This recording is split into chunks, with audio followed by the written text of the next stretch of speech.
جس کی ایک وجہ یہ تھی کہ ان کا خیال تھا کہ یہ جنگ ایران کو زخمی تو کر دے گی لیکن اسے مزید ایمبولڈن کر دے گی، اس کو زیادہ دلیر بنا دے گی، اور اسلامی جمہوریہ اب بھی اقتدار میں موجود ہے۔ CIA کی ایک رپورٹ سے پتہ چلتا ہے کہ صورتحال کچھ ایسی ہی ہے اس وقت۔ انٹیلیجنس دستاویز میں کہا گیا کہ ایران کے پاس اپنی جنگ سے پہلے کے بیلسٹک میزائلوں کا زیادہ تر ذخیرہ اب بھی موجود ہے اور حکومت کے گرنے کے کوئی آثار نظر نہیں آتے۔ جنگ پر رد عمل کے حوالے سے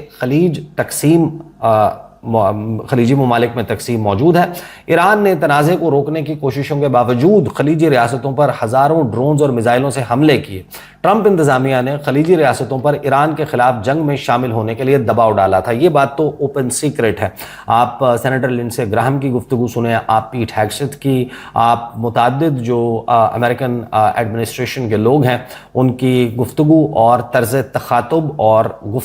اس حوالے سے آپ نے سنا ہوگا جو ترجمان ہیں وائٹ ہاؤس کی کہ پریزیڈنٹ ٹرمپ چاہیں گے کہ یہ ممالک شامل ہوں، یہاں تک چاہیں گے کہ اس جنگ کا خرچہ جو ہے وہ خلیجی ممالک اٹھائیں۔ جو فوجی کارروائیاں ہیں، رائٹرز نے رواں ہفتے رپورٹ دی کہ سعودی عرب نے مارچ میں ایران پر حملے کیے، متحدہ عرب امارات نے بھی حملے کیے، لیکن ابوظہبی کا رد عمل زیادہ سخت رہا۔ ثالثی کے حوالے سے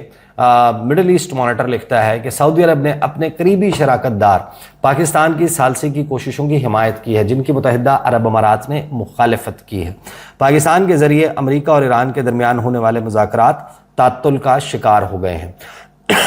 اور یہ وہ ممالک ہیں جن کے ساتھ پاکستان کا حالیہ دنوں میں بہت زیادہ رابطہ ہوا ہے، اور اس میں خاص طور پر قطر اور سعودی عرب نے اوپنلی حمایت کی ہے۔ ایون جس وقت آپریشن فریڈم ڈونلڈ ٹرمپ نے لانچ کیا، یہ خبریں سامنے آئیں کہ کویت اور سعودی عرب نے اپنی ایئر سپیس اور اڈے اس آپریشن کے لیے، پروجیکٹ فریڈم کے لیے استعمال کرنے کی اجازت وڈرا کر لی، اور پھر ٹیلی فونک کنورسیشن بھی ہوئی محمد بن سلمان اور ڈونلڈ ٹرمپ کی۔ بعد میں یہ خبر بھی آئی کہ سعودی عرب نے دوبارہ اجازت دے دی ہے، لہٰذا شاید Donald Trump project freedom plus جو ہے وہ شروع کر سکتے ہیں۔ لیکن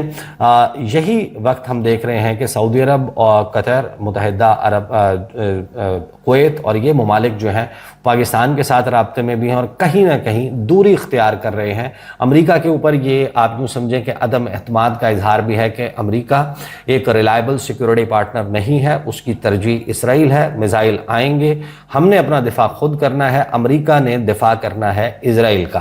اسرائیل میں تعلقات میں فرق اس کے حوالے سے مڈل ایسٹ مانیٹر لکھتا ہے کہ متحدہ عرب امارات اور سعودی عرب نے اسرائیل کے حوالے سے بھی مختلف موقف اختیار کیے ہوئے ہیں۔ جہاں سعودی شاہی خاندان کے قریبی حلقوں نے اسرائیل پر تنقید کی ہے، وہیں متحدہ عرب امارات اس کے قریب ہو گیا ہے۔ اسرائیل میں امریکی سفیر جو ہیں ان کے مطابق اسرائیل نے جنگ کے دوران متحدہ عرب امارات کو آئرن ڈوم بیٹریاں فراہم کی۔ اسرائیلی وزیر اعظم بنجمن نیتن یاہو کے دفتر نے بدھ کو یہ کنفرم کیا کہ اس نے اس چھوٹی خلیجی ریاست متحدہ عرب امارات کا خفیہ جنگی دورہ کیا تھا۔ البتہ ابوظہبی جو ہے اس کی طرف سے اس دورے کے حوالے سے تردید سامنے آئی ہے، اور اس تردید کے اوپر بھی لوگ بڑے شکوک و شبہات کا اظہار کریں۔ اب سوال یہ ہے کہ محمد بن سلمان اور محمد بن سلمان نے یہ کیا تو کیوں کیا، اور اس معاہدے کا امپیکٹ اس کا مطلب کیا ہے؟ اس کا مطلب یہ ہے کہ ایران کی جو علاقائی حیثیت ہے اس کو تسلیم کیا گیا ہے، اور ایران نے یہ ثابت کیا کہ ابھی بھی آبنائے ہرمز کا کنٹرول ایران کے پاس ہے۔ امریکہ جو ہے اس نے اپنا پروجیکٹ فریڈم لانچ کر کے اس کو واپس لینا پڑا۔ جو مرضی ڈونلڈ ٹرمپ کہے کہ ہم نے فلاں کی درخواست پر کر دیا، جب آپ ایک بات کا اعلان کرتے ہیں اور آپ سپر پاور ہیں، آپ اس پر عمل درآمد نہیں کر سکتے، آپ 1500 سے 2000 جہاز، 20,000 عملہ اس کو وہاں سے نہیں نکال پاتے، تو اس کا مطلب یہ ہے کہ آپ کے پاس کنٹرول موجود نہیں ہے۔ اور ایران کی جو سپیڈ بوٹس ہیں اور ایران کا جو میزائل آرسنل ہے، ڈرونز کا سٹاک پائل ہے، وہ ابھی بھی امریکہ کے لیے وبال جان بنا ہوا ہے۔ محمد بن سلمان جو ہیں انہوں نے یہ جو کیا اس کے اپنے ڈومیسٹک ریزنز بہت زیادہ ہو سکتے ہیں۔ تو محمد بن سلمان کو یہ ریئلائزیشن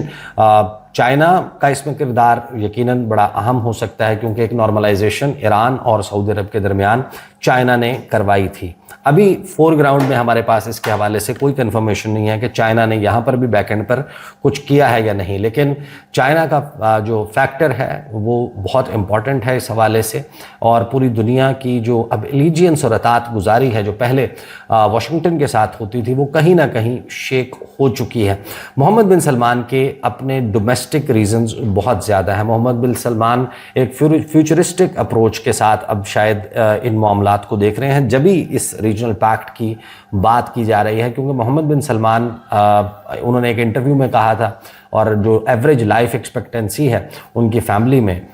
جو ہاؤس آف سعود ہے وہ اراؤنڈ 90 ایئرس ہے۔ محمد بن سلمان نے یہ کہا تھا کہ میں کم از کم 40-50 سال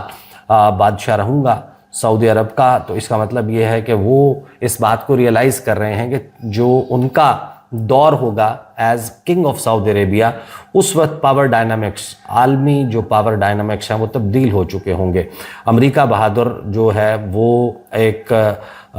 ڈیمینشنگ یا پھر ایک ایسی ڈھلتی ہوئی سپر پاور ہے، غروب ہوتی ہوئی سپر پاور ہے، اور چائنا جو ہے وہ ایک رائزنگ سپر پاور ہے۔ پاور ڈائنامکس تبدیل ہو رہے ہیں، اور ایران جو ہے وہ اس ریجن میں اس جنگ کے نتیجے میں ایک بڑے امپورٹنٹ پوزیشن پر اس کو آتا ہوا شاید دکھائی دے رہا ہے۔ اور یہاں پر سعودی عرب میں خاص طور پر اگرچہ ماضی والا حال نہیں ہے، محمد بن سلمان کے آنے کے بعد اقتدار کی راہداریوں میں ان کے اثر و رسوخ بڑھنے کے ساتھ ساتھ جو کلرجی ہے سعودی عرب میں، علماء ہیں جن کے پاس اس سے پہلے لگ بھگ وہی اختیار، ویٹو کا اختیار موجود ہوتا تھا کہ جو آل سعود ہے، ہاؤس آف سعود، اس کے فیصلے کو ویٹو بھی وہ کر سکتے تھے۔ اب زیادہ تر علماء جو ہیں وہ ان کی پالیسیز کو ٹو کرتے ہوئے یا اس کے لیے جسٹیفیکیشنز دیتے ہوئے نظر آتے ہیں۔ وہ جو لبرل ایجنڈا ہے سعودی عرب کا، ماڈرن سعودی عرب بنانے کا ایجنڈا ہے، وہاں پر انٹرٹینمنٹ، چاہے خواتین کی ڈرائیونگ کا معاملہ ہو، اس کو اوکے کرتے ہوئے نظر آتے ہیں۔ لیکن اس کے باوجود متحدہ عرب امارات کے مقابلے میں یا دیگر جو ریاستیں ہیں ان کے مقابلے میں ابھی بھی جو کلرجی ہے، جو علماء ہیں، ان کا کردار سعودی عرب میں کہیں بڑھ کر ہے، اور محمد بن سلمان یہ رسک شاید نہیں لے سکتے کہ وہ اسرائیل کے ساتھ جانے کا ایک ایسا ان پاپولر ڈیسیجن لیں کہ جس کی بنیاد پر 1 year 2 year 5 year 10 year down the line جو سعودی پاپولیشن ہے، کیونکہ ظاہر ہے کہ وہ کسی انتخاب کے نتیجے میں، کسی جمہوریت کے نتیجے میں لوگوں کے منتخب کردہ جو ہے وہ کنگ یا رولر نہیں ہے، تو ایک ایسی حکمرانی کو قائم رکھنے کے لیے عوام کا اپنے اور عوامی دلوں کا اپنے ساتھ ہونا ضروری ہے، ورنہ عرب سپرنگ آپ کو یاد ہے کہ کیا کچھ ہوتا رہا اور اس کو کس طریقے سے سعودی عرب نے خاص طور پر کاؤنٹر کیا تھا۔ تو محمد بن سلمان نے فیوچرسٹک اپروچ کے ساتھ کہ instead of putting all his eggs in Israel's basket, جو جس طریقے سے متحدہ عرب امارات کرتا ہوا نظر آ رہا ہے، محمد بن سلمان ایک ڈیفرنٹ اپروچ لے کر چل رہے ہیں۔ بہرحال اب یہ ایک ایسی چال ہے جس نے سب کی نیندیں اڑا دی ہیں۔ کیا ایگزیکٹلی اس کو عملی جامہ پہنانے دیا جائے گا، یا اسرائیل اور امریکہ اس کو بھانپتے ہوئے کہ ہمارا تو اگر یہ ہو جاتا ہے تو اس ریجن سے پتہ گول ہو جائے گا، وہ کچھ ایسا کریں گے؟ کیونکہ امریکہ اور اسرائیل کے پاس بہت کارڈز ہیں، سعودی عرب کو یا اس ریجن میں موجود جو مختلف کنگڈمز ہیں، مونارکیز ہیں، ان کو کس طریقے سے انسیٹل کیا جا سکتا ہے، وہاں پر کس طریقے سے حالات خراب کیے جا سکتے ہیں۔ whether to do that or let this happen, this is only something جو وقت ہمیں بتائے گا۔ these are the details۔ اگلی ویڈیو میں ملاقات ہوگی، اجازت دیجیے، اللہ حافظ۔